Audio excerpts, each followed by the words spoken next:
তৈরি করা আইনকে ব্যবহার করে আজকে তারা জনগণের বাক স্বাধীনতাকে হরণ করছে। আপনারা সরকার গ্রহণের 2 মাসের মাথায় বাংলাদেশের মানুষ অতিষ্ঠ হয়ে গেছে। আপনাদের অনেক সেক্টরের যারা দায়িত্বশীল রয়েছে অনেকে ইতিমধ্যে ফের হাসিনা হওয়ার মিশনে নামার সময় এখনই আপনাদের হয় নাই। বর্তমান সরকারের যারা মন্ত্রী এমপি রয়েছেন অনেককে আমরা জুলাই পূর্ববর্তী সময়ে কাঁদতে কাঁদতে বলতে শুনেছি যে এই দেশে কোনো বাক স্বাধীনতা নাই, এই দেশে হাসিনা এই নিরাপত্তা আইনকে ব্যবহার করে দেশের মানুষের বাক স্বাধীনতাকে হরণ করেছে।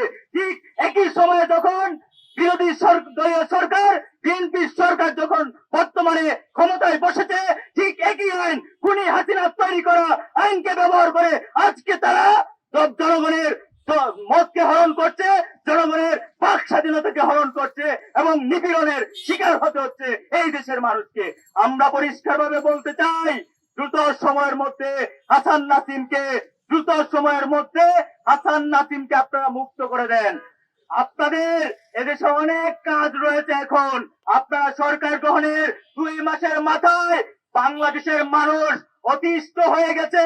জ্বালানি সংকট, দ্রব্যমূল্যের ঊর্ধ্বগতি সহ নানান সংকটের মুখোমুখি বাংলাদেশের মানুষ হয়েছে।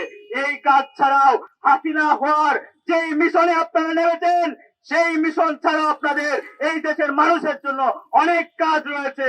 আপনারা দয়া করে সংসদে বসে সেই বিষয়গুলো নিয়ে আলাপ করেন, সেই বিষয়গুলো নিয়ে কাজ করেন। আপনাদের অনেক সেক্টরের যারা দায়িত্বশীল রয়েছে অনেকে ইতিমধ্যে ফের হাসিনা হওয়ার মিশনে নামার সময় এখনই আপনাদের হয় নাই। আমরা জাতীয় ছাত্র শক্তি পরিষ্কার ভাবে একটা কথা বলতে চাই, আপনারা যদি হাসিনা হয়ে উঠতে চান আপনাদেরকে আমরা হাসিনা হয়ে উঠতে দিব না। রাজপথে আমরা জুলাই অভ্যুত্থানে যেমন পুলিশের বুলেটের সামনে বুক চিতিয়ে দাঁড়িয়ে আপনাদেরকে আজকে ক্ষমতার মস্তদে বসিয়েছি, ঠিক একইভাবে আবার যদি আপনারা হাসিনা হয়ে উঠতে চান আপনাদেরকেও রুখে দেওয়া হবে। রাজপথে আমরা ছিলাম, রাজপথে আছি, আপনাদের বিরুদ্ধে প্রয়োজনে আমরা আবারও রাজপথে রক্ত দিব। সর্বোপরি একটা কথা বলতে চাই, দ্রুত সময়ের মধ্যে হাসান